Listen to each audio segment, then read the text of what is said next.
Party के खासकर OBC समाज व अल्पसंख्यक समाज में से मुस्लिम समाज एवं जाट समाज के मुख्य सेक्टर व मंडल सेक्टर स्तर के वरिष्ठ पदाधिकारियों की ये अति महत्वपूर्ण बैठक बुलाई गई है, जिनको प्रदेश की केवल सुरक्षित विधानसभा की सीटों पर अपने अपने समाज को बीएसपी में जोड़ने की विशेष जिम्मेवारी सौंपी गई है।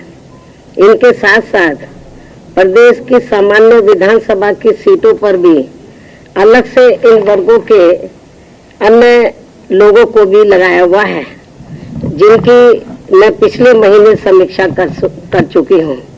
लेकिन आज ऐसी विधानसभा की सीटों पर लगे जिन पदाधिकारियों को बुलाया गया है, ये सभी पदाधिकारी पिछले कई महीनों से अपने अपने क्षेत्र में इस कार्य में पूरे जी जान से लगे हैं और आज मेरे खुद के द्वारा इनके कार्यों की गहन समीक्षा करने के लिए ही इन्हें प्रदेश कार्यालय लखनऊ में बुलाया गया है।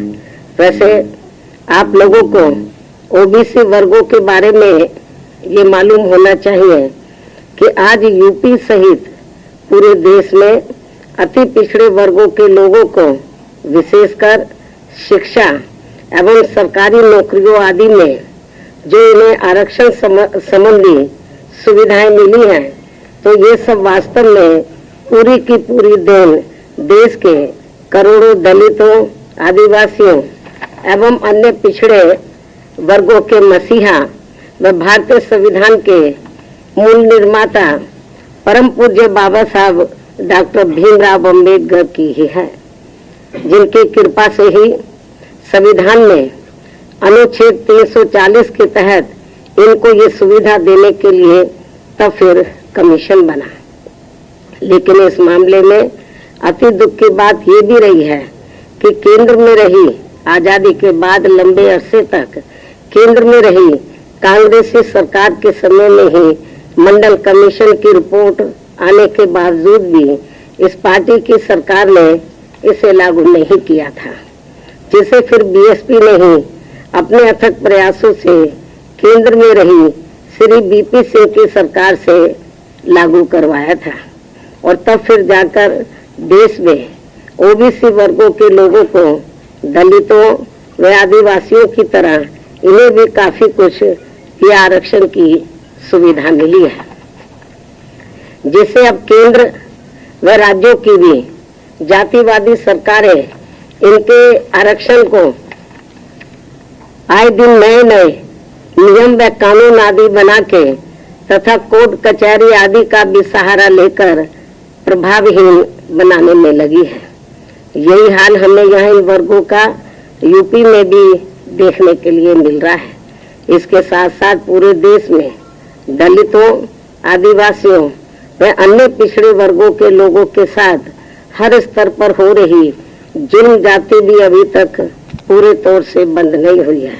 इसके अलावा ओबीसी समाज की केंद्र की सरकार से जो इनकी अलग से जातिगत जनगणना कराने की मांग चल रही है, जिससे बीएसपी पूरे तौर से सहमत है, उसे भी अब केंद्र सरकार द्वारा जातिवादी मानसिकता के तहत चलकर नजरअंदाज किया जा रहा है। इसी प्रकार यूपी में वर्तमान में चल रही भाजपा सरकार में हमें धार्मिक अल्पसंख्यक समाज में से खासकर मुस्लिम समाज के लोग भी हर मामले में व हर स्तर पर काफी ज्यादा दुखी नजर आते हैं। इस सरकार में अब इनकी तरक्की होनी भी लगभग बंद सी हो गई है। ज्यादातर फर्जी मुकदमों में फंसा के इनका काफी उत्पीड़न भी किया जा रहा है। साथ ही नए नए नियमों व कानूनों के तहत इनमें दहशत भी काफी पैदा की जा रही है, जो ये सब मेरी सरकार में कतई भी नहीं हुआ है। ये बात भी सर्वविदित है।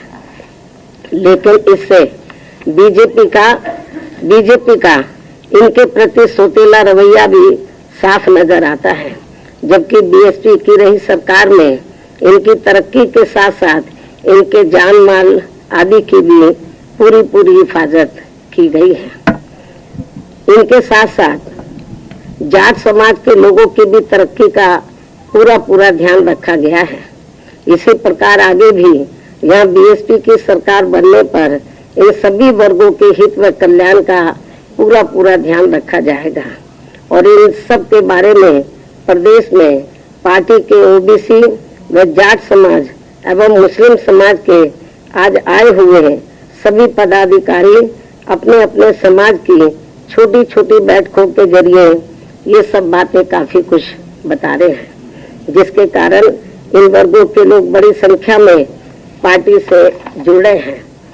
अंत में अब मैं यही कहना चाहती हूँ, इस बार चुनाव में बीएसपी की सरकार बनने पर हर मामले में व हर स्तर पर प्रदेश के अति पिछड़े वर्गों के साथ साथ मुस्लिम एवं जाट समाज के लोगों के भी हित व कल्याण का बीएसपी की यहाँ पूर्व में रही सरकार की तरह ही फिर से पूरा ध्यान रखा जाएगा। इस विश्वास के साथ ही अब मैं अपनी बात यही समाप्त करती हूँ। धन्यवाद। आज ब्राह्मण समाज का मैंने पिछली बैठक में संदेश दे दिया था। आज तो केवल ओबीसी समाज और धार्मिक अल्पसंख्यक समाज में से मुस्लिम समाज और जाट समाज के जो वरिष्ठ लोग हैं, जिनको विशेष जिम्मेदारी सौंपी गई है, उनकी मीटिंग बुलाई गई है। आपको मैंने बताया कि मैंने पिछले महीने ही ओबीसी समाज के और धार्मिक अल्पसंख्यक समाज में से मुस्लिम समाज के और जाट समाज के जो वरिष्ठ लोग हैं, तो उनको मैंने कुछ लोगों को जनरल सीटों पे लगाया हुआ, जनरल विधानसभा की, तो उनकी मैंने समीक्षा पिछले महीने की थी। तो आज केवल रिजर्व सीट के लोगों को बुलाया हुआ है। तो ये कोई जरूरी नहीं है कि हर बैठक में मैं मीडिया बंधुओं को बुलाऊं, लेकिन बीच बीच में आप लोग थोड़ा नाराजगी महसूस करते हैं कि बहन जी ट्वीट कर देती है, प्रेस नोट जारी कर देती है, हमें नहीं बुलाती हैं। तो इसलिए आप लोगों को बीच बीच में ये आज फिर बुलाया गया है।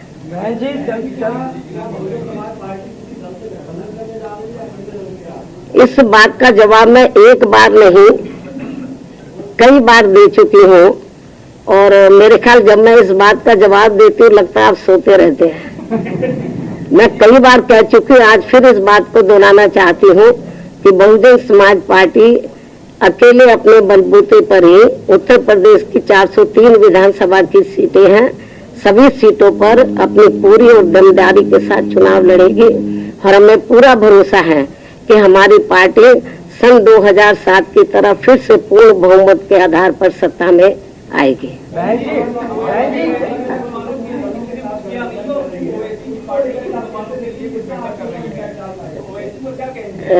ये तो वक्त बताएगा। बहन जी, चंद्रशेखर रावल इस समय लखनऊ में है और वो कई दलों से बातचीत कर रहे हैं। क्या आप, उन्होंने ये भी कहा है कि हम मायावती जी से भी बात करेंगे, तो क्या आप उनसे बात करेंगे अगर इस तरीके की कोई बात होती है आपसे? जब मैंने आपको बता दिया कि बीएसपी अकेले अपने बलबूते पर चुनाव लड़ेगी, तो इस किस्म का कोई सवाल ही पैदा नहीं होता जो आप पूछ रहे हैं।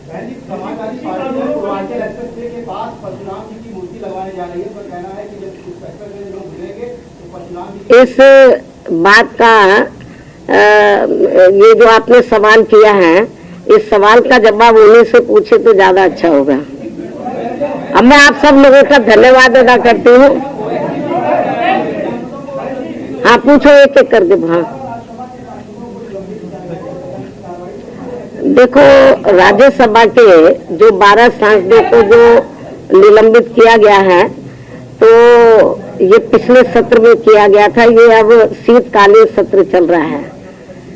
तो मैं तो ये समझती हूँ कि सरकार को इतना कड़ा रुख नहीं अपनाना चाहिए, बल्कि उनके साथ बातचीत करके इस मामले को खत्म करना चाहिए ताकि राज्यसभा सुचारू रूप से चल सके।